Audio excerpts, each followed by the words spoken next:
Most people will never be truly confident. Not because they lack talent, not because life dealt them a bad hand, and not because the world refused to give them a chance.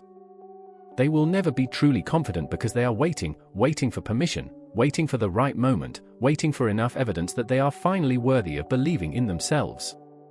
That wait, for most, never ends. Dangerous confidence is not what you see in a loud, boastful person at a party who needs everyone in the room to know how great they are. That is not confidence. That is insecurity wearing a costume. Real confidence, the kind that changes the trajectory of your life and makes people stop and take notice, is something far quieter and far more powerful. It is the deep, unshakable belief that you are capable of figuring things out, no matter what stands in your way. It is the ability to walk into uncertainty without flinching, to be told no without being destroyed, and to hold your head level when the world is doing everything it can to bow it. The word dangerous is intentional here. This kind of confidence is dangerous because it disrupts the social order. Most social systems, whether in workplaces, families, or friend groups, are built on an unspoken agreement that people stay in their lane. When you begin to carry yourself with genuine, unshakable belief, you will make people uncomfortable. You will be seen as too much, too bold, or too sure of yourself. Those reactions are not a sign that you have done something wrong. They are a sign that you have done something right. To understand dangerously confident people, you have to understand what sits at their core. It is not a history of success.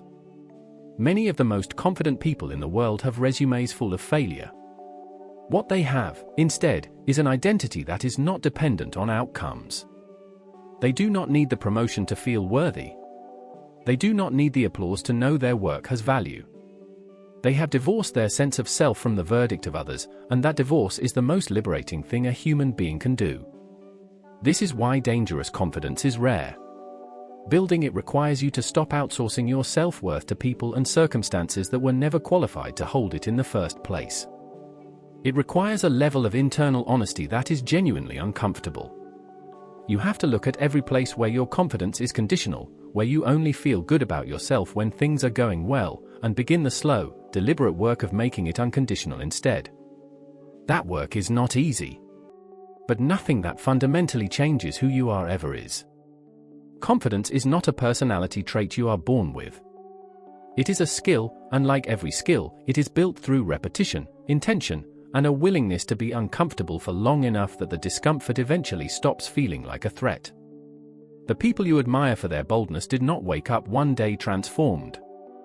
They made a series of small, deliberate choices over time that rewired the way they see themselves and the way they move through the world. You can make those same choices starting today. The first and most foundational shift is learning to act before you feel ready. Confidence is commonly misunderstood as a feeling that arrives before action, a kind of inner green light that tells you it is safe to proceed. In reality, it works in the opposite direction. Action comes first, and confidence follows. Every time you do the thing you were afraid to do, speak up in the meeting, start the business, have the difficult conversation, walk into the room, you send a message to yourself that you are someone who acts despite fear. Over time, that message becomes your identity. You stop seeing yourself as someone who hesitates and start seeing yourself as someone who moves.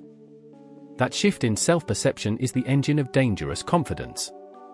Equally important is the practice of keeping the promises you make to yourself. This one is underestimated to a staggering degree. Every time you tell yourself you will do something and then don't, you are quietly eroding your own trust in yourself. You are teaching yourself, below the level of conscious thought, that your word means nothing, even to you. Dangerously confident people have a high level of personal integrity, not because they are morally superior, but because they understand that self-trust is the foundation everything else is built on. Start small if you need to.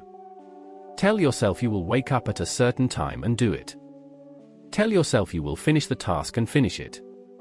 These small acts of follow-through accumulate into something enormous over months and years. They become proof, internal and undeniable, that you are someone who can be counted on by yourself first. The next practice is one that will feel counterintuitive: get comfortable with looking foolish. Dangerous confidence does not come from always being polished and always getting it right. It comes from being willing to be wronged, to stumble publicly, to try something that does not work and remain standing afterward. The fear of looking foolish is one of the most paralyzing forces in human psychology. It keeps brilliant people silent in rooms where their voice is needed. It keeps talented people from starting because starting means being a beginner, and being a beginner means being visibly imperfect. When you make a deliberate practice of doing things where failure is possible and visible, you gradually strip that fear of its power. You discover that the embarrassment you dreaded is survivable, and more than that, it is forgettable. The world moves on far faster than your anxiety predicted it would. You must also become ruthless about the way you speak to yourself. The internal voice that narrates your life is either building your confidence or destroying it, and for most people, it leans heavily toward destruction. Pay attention to what you say to yourself when you make a mistake, when you receive criticism, or when you are about to do something that scares you. If you would not say it to someone you love and respect, you have no business saying it to yourself. This is not about toxic positivity or pretending that you have no flaws. It is about being a fair witness to yourself, honest about your weaknesses, but equally honest about your strengths, your resilience, and your capacity to grow. Finally, build a body of evidence. Confidence that has no roots in reality is fragile and short-lived. The kind that lasts is connected to a genuine awareness of what you have already survived and already achieved. Most people are far too quick to dismiss their own history. They clear the mental scoreboard after every win and only remember the losses. Make a practice of cataloging your evidence, the hard things you did, the moments you thought you couldn't but did, the times the situation demanded something from you and you delivered. That evidence is not arrogance. It is ammunition. It is the raw material of the belief that when the next hard thing comes, as it always does, you will handle that too. Here is something nobody tells you when you begin the work of building real confidence: it will make your life harder before it makes it easier. Not because confidence is the wrong pursuit, but because the world around you has grown accustomed to a version of you that is smaller, more agreeable, and easier to manage. When you begin to change, that world will push back. Understanding this in advance is not pessimism. It is preparation. The first form of resistance you will encounter is internal, and it is the most dangerous of all. It goes by many names: self-doubt, imposter syndrome, the inner critic, but at its core it is simply fear wearing the mask of reason.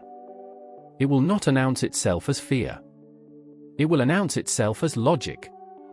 It will tell you that you are not ready, that the timing is wrong, that people like you do not do things like this, that the risk is too great and the odds are too long. It will construct elaborate, convincing arguments for staying exactly where you are. The key to pushing through it is not to silence it, because you cannot silence it, but to stop giving it a vote. Hear it, acknowledge it, and act anyway. Every time you do this, the voice loses a little more authority over you. The second form of resistance will come from people you know and, in some cases, people you love.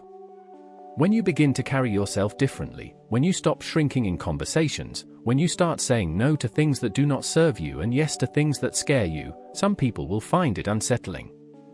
They may frame their discomfort as concern. They may tell you that you have changed, as though change is an accusation.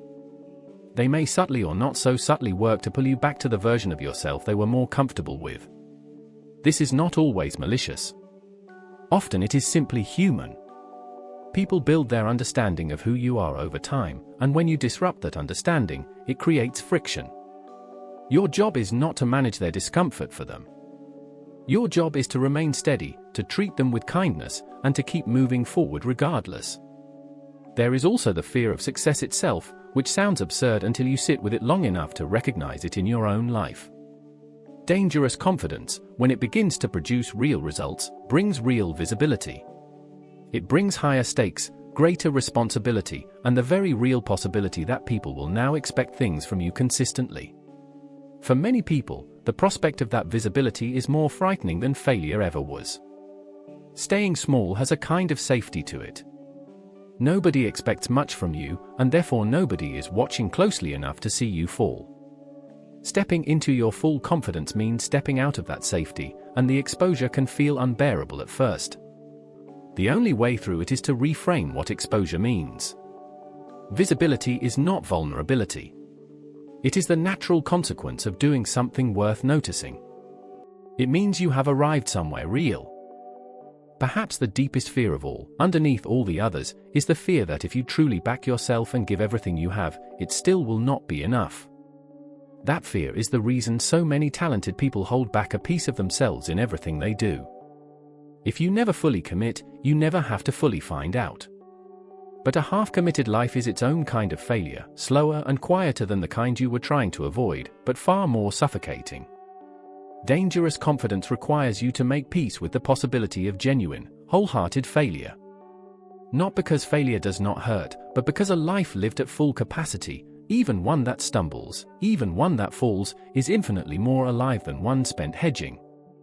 The path to becoming dangerously confident is not a straight line, and it is not a destination you arrive at and remain at without effort. It is a daily practice, a continuous choice, a commitment you renew every morning when you decide once again to bet on yourself. There will be days when that bet feels like madness. There will be moments when the old smallness feels not just comfortable but necessary. In those moments, remember why you started. Remember that the world does not need more people who are waiting to feel ready. It needs more people who have decided, firmly and without apology, that they already are. That decision belongs entirely to you. It always has.